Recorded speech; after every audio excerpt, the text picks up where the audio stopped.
Hey, you, I need you to hit the subscribe button below.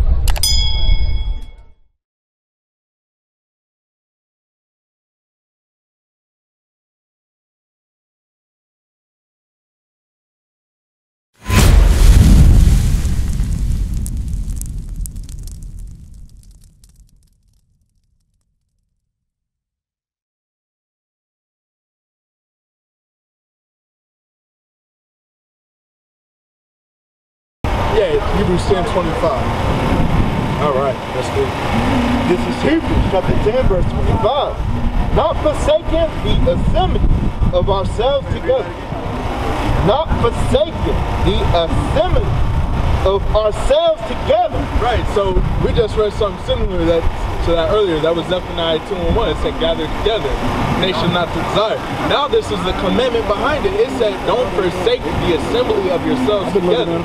I mean, meaning that don't neglect or don't push away the fact that you see your brothers assembling.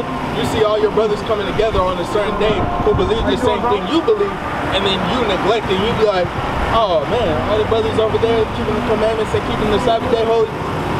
I'm gonna go do this today. I'm gonna do my own thing. It says don't forsake that. Keep going. As the manner of some is, but exhorting one another, and so much the more as we see the day approaching. Right, it said exhort one another as we see the day approaching. So meaning that we don't neglect the fact that we come together and we exhort each other when we get there. So when it means to exhort, it means that we're pushing each other to do better. So just like when you come in the building, just like the officer was telling you earlier, you want to be a farmer. We're going to push you towards that thing. We're not going to be like, oh yeah, baby, you want to be a farmer, that's pretty cool. No, we're going to be like, hey bro, what did you do this week? All right, you saw some land. All right, do you need help with it? All right, let's see what we can do. Let's see what we can get. You getting the tools, bro? I thought you said you was going to help out by doing this. You know what I'm saying? We pushing you. We pushing each other. You going to keep me accountable. You be like, hey, bro, I thought you said you wanted to help by doing this. Man, you're right. You're right. I got to keep pushing. You know what I'm saying? Because, again, that's how we get things done as a nation, is that we push each other. And it said so much more as well. Read that part. So much the more as we see the day approaching. So we're going to exhort each other even more as we see the day approaching, meaning that we're going to, as we see the end of times coming. We know that we're in the end of times. Like, I don't know if you keep up with the news, but you know what was going on at the Capitol riots, right? So they were, you had the white man going crazy. They climbing up on the rooftops, trying to break it. The end of days is coming. America is coming to an end. That's what we're seeing right now, is that the establishment of America is coming to an end. It's not going to be here forever. So we see that happening. We really know that we need to be on our A game. We really know that we should be on top of things. People seeing all kinds of stuff. We have COVID-19, famines all across the land. We see the end of days coming. So that means that even more so we should be on point, you know? All right, yeah, read that one, read down a little bit more. Verse 26. For if we sin willfully, after that we have received the knowledge of the truth, there remaining no more sacrifice for sins. Right, because us as brothers, guess what? We see that we know the knowledge of the truth, meaning that we know where we come from. We know that we Israel. We know that we have to keep the commandments. We know what's coming in the end of times, that we're going to get the kingdom if we keep the commandments, meaning that, guess what, if we sin willfully after we heard the truth, meaning that, okay, I know all this stuff, but I'm going to keep doing what I'm doing anyway. I know that I can't smoke weed, but I'm going to continue smoking weed anyways. Or I know I can't get drunk, but I'm going to continue in that anyways. Even though I just received that knowledge, means that we won't have a sacrifice. Do you know, well, when it says sacrifice, do you know who the sacrifice is? So when Christ died, he became a sacrifice for us. Yeah, you said what? Well, yeah, we're sacrificed as Christ is, because we're sacrificing our lives. You know what I'm saying? We're sacrificing our old ways to be a new creature. But Christ was the ultimate sacrifice. That's what it's talking about. So when Christ died on the cross, he was like, when you sacrifice something, it means to kill some in repentance of something. You see what I'm saying? So when Christ was killed off, he was the sacrifice. So it says, if we were to continue in our sins after we have our knowledge, that Christ's death means nothing, basically. that Christ came and died on the cross for no reason. But we know he didn't do that for no reason. He did it for a purpose so that we may have life. But we got to continue in the word. You know what I'm saying? We got to continue in the right way of how to live, what to do, wearing fringes. Again, I see that you're still keeping the beard. All praises, all praises. So I ain't cutting that thing off. I'm gonna keep it. Now we just gotta get you in some fringes. You know what I'm saying? Once you start congregating, you're gonna be hooked up. We're gonna make sure, like I said, we're not gonna see you fall into sin or falling. We're not gonna see our brothers starving. We're not gonna see our brothers hurting. If our brother's injured, or if our brother is sick, we're gonna take care of them. You know what I'm saying? We're not going to leave our brothers to die. That the things that we're basically doing for each other is like we're doing it for Christ. So, okay, if we see our brother hungry and we feed him, that's like us feeding Christ. If we see our brother in jail and we visit them, that's like us visiting Christ. Because we see Christ in each other. We don't look at each other as just, oh, that's a nigga over there, or that's a stick over there. No, like I see the embodiment of Christ in you. I see the true brotherhood in you. All right, you got that? Acts chapter 4, verse 34.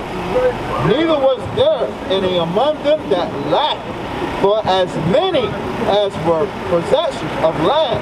Right, so it said that amongst the body, amongst the nation, no one lacked. No one was missing anything. No one could say, dang, I ain't got this right now. I ain't got a shirt with fringes on it right now. You ain't gonna be lacking shirts with fringes. You see what I'm saying? We're gonna make sure if you come in the body, you're serious about repenting, guess what? You're gonna be able to keep that commandment. You're gonna be able to keep that commandment. You're not gonna lack nothing. Read. Sold them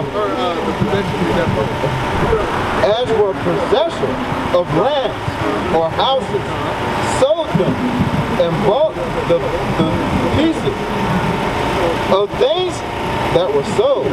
Right, so basically the people who were possessors of land or had houses, guess what? They sold those things and then brought them before the Acts, or before the apostles to make sure that everyone was taken care of. So if someone had overabundance, basically, like I'm like if someone's living real lavish and good, they're gonna be like, man, I got an overpossession of shirts with fringes on them. I got an overpossession of food right now.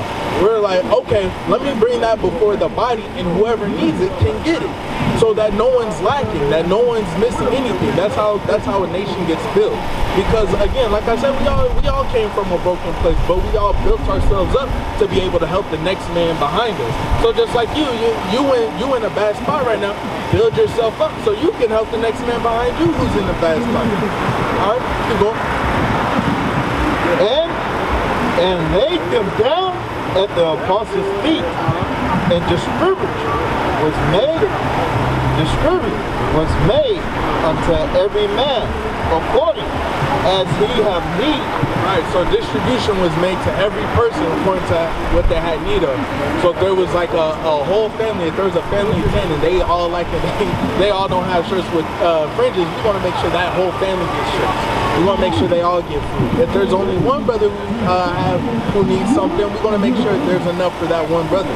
So that's how we make sure that there's an organization of the nation. It's just not that we say, oh, we came together and that's it. No, it's beyond just saying, oh, we came together, we read the Bible, and now we packing it up, everyone go home. No, we got to make sure that on a day-to-day basis, on a week-to-week basis, everyone's being taken care of, everyone's being able to move forward in the truth and having their best shot they can to get the kingdom of heaven.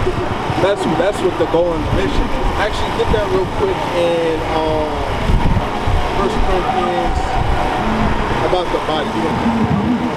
This is 1 Corinthians chapter 12, verse 12. For as the body is one, and how many members, and all the members of that one body, being many, are one body, so also is Christ. Right. So again, just like we were saying before, that there's going to be many different members being able to provide something different to the table. That's what it's going into when we're saying that you don't forsake the assembly of ourselves together. That when we don't forsake the assembly, we're saying that, hey, when we come in, we're bringing something to the table to help out the next person, right? We're helping out the person by us, behind us, and in front of us, making sure that we all move in this one body, so the whole body taken care of. You see what I'm saying? Just like the heart ain't gonna, like you see the heart, it distributes blood everywhere. It ain't gonna distribute blood to the arms and then say, all right, the legs don't need blood. It can just fall over and collapse. No, it's gonna make sure that everything gets distributed to how it needs to be. So I want that to be encouragement to continue keeping the commandments, continue keeping the faith, no matter what you're going through. Continue in that thing, all right? Don't let that be a make or break, like, oh man, God don't see me right now. God don't see the troubles I go through right now. He does see the troubles you go through. He just want to make sure that you want to keep faith. How far are you willing to go to make sure that you stay faithful to God? We used to scream black power while heroin was pushed. But at the end of the day, nothing's in vain. IUIC has been given a vision. The tents of Judah has risen. Many has attempted the mission. Minor murmuring, omitting, and missing the mark. Just reading that he had the flame of fire in his eyes gave us the spark. We on Paul's mission. We out on the road, purple and gold. From Mexico, Cuba, Haiti, Ghana, Sierra Leone. 144,000 boots banging, concrete crackling. These are our men repented at heart. The scriptures is proof. IUIC, we deliver the truth.